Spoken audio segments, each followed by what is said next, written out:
छत्तीसगढ़ के संस्कृति ला देखे बर सुने बर हमारे यूट्यूब चैनल लकी स्टूडियो सलोनी ला लाइक करो, सब्सक्राइब करो, शेयर करो। धन्यवाद।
बोलो राजमाता की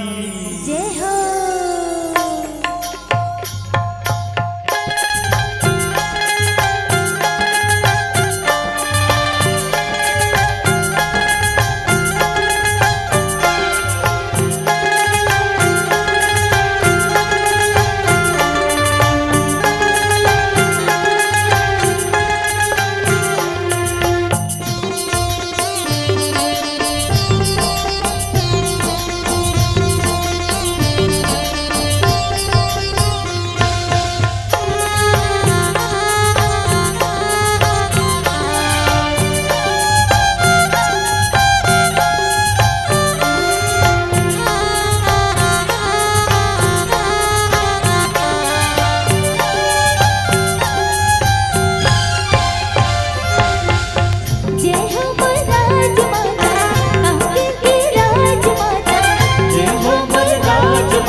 नदी महधार वो दूध नदी महधार देवभूमि तुरंग नजवारी रजवाड़ी रहवास वो रजवाड़ी रहवास वो रजवाड़ी रहवास सदैव पैदल माया के सागर दूध नदी महधार वो दूध नदी महधार वो दूध नदी महधार राजा तुर रहस पुजारी जय हो। रानी तुर बन बनिहारी राजा तुर रहस पुजारी रानी तुर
अपरंपार दुखिया जन के दुख हरैया जग के तारनहार वो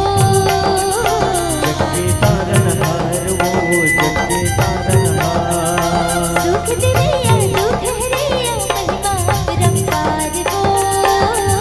महिमा अपरंपार वो महिमा अपरंपार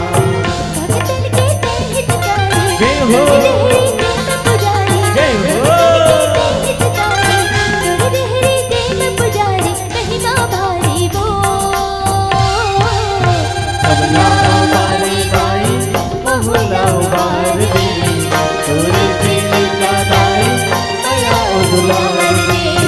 सबला उबारे गाई बहुला उबार दे